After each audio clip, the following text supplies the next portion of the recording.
Are you feeling spiritually drained even though you pray, read your Bible, and try to live a godly life?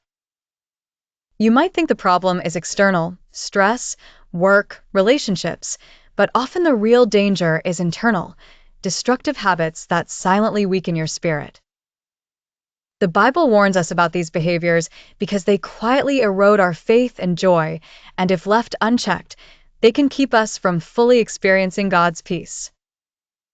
The first habit is complaining.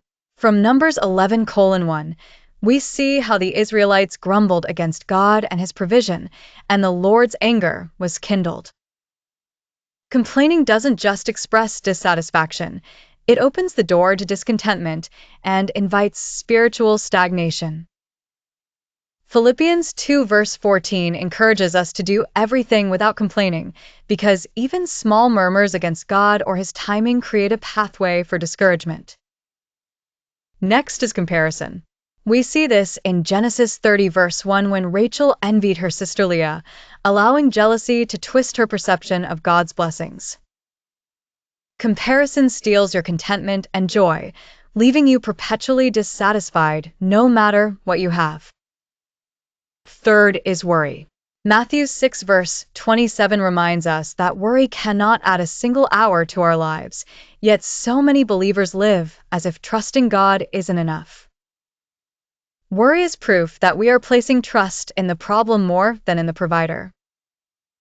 Fourth, neglecting spiritual basics. Prayer, Bible study, worship, and fellowship is a habit many overlook.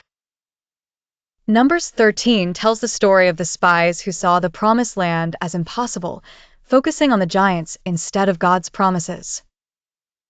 This grasshopper mentality is a direct result of neglecting the daily spiritual disciplines that strengthen your spirit. The fifth destructive habit is careless speech. Proverbs 18:21 reminds us that the power of life and death is in the tongue. When you speak negativity over yourself, your relationships, or your circumstances, you are prophesying defeat rather than victory.